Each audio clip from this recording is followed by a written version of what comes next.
The 10 of us went to that crusade was to kill Billy Graham. I made up 10 zip guns, so each member had one of those. I said to the guys, come on, we're going on the green.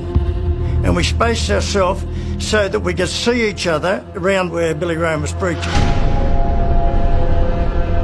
We decided that we would leave it until the appeal time. Not before, but during the appeal.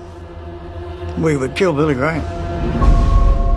There are thousands of you here today that have burdens that need to be lifted.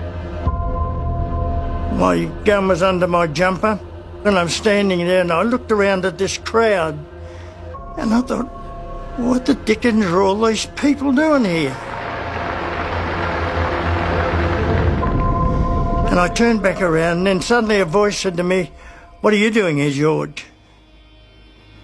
And I quickly turned back around to have a look and see who was there, and nobody was there that I knew.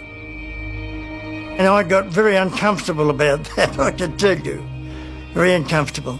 The Spirit of God is speaking, and He's here tonight, and you know He's here. And there's a little voice down inside of you that says you need Christ. That is God speaking. Okay, I know this is you, God. You took my dad. You hurt me so much. Why should I love you? Why should I care about you? And God said to me, George, I didn't take your dad to hurt you. And indeed, He said, I would never hurt you, full stop. Well, by this time, I'm starting to melt a bit. Now, remember that I hadn't cried since 7.5. I tell you, before you leave this great stadium, you can find an answer to the dilemmas and mysteries of life.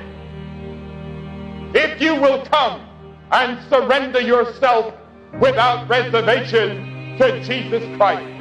I thought about it for a while, and then the appeal came. I suddenly began to weep. And I cried, and I cried, and I cried. My zip gun was under my jumper. I put it on the ground, and I ran to the front.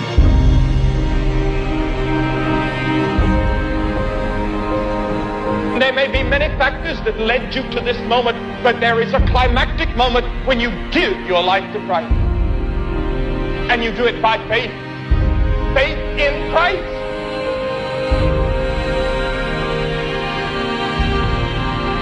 The amazing thing was that 9 out of the 10 of us got converted that night. Then we were all a bubbling mess. We really were. And we talked about, how wrong we were and the things we'd done and all this.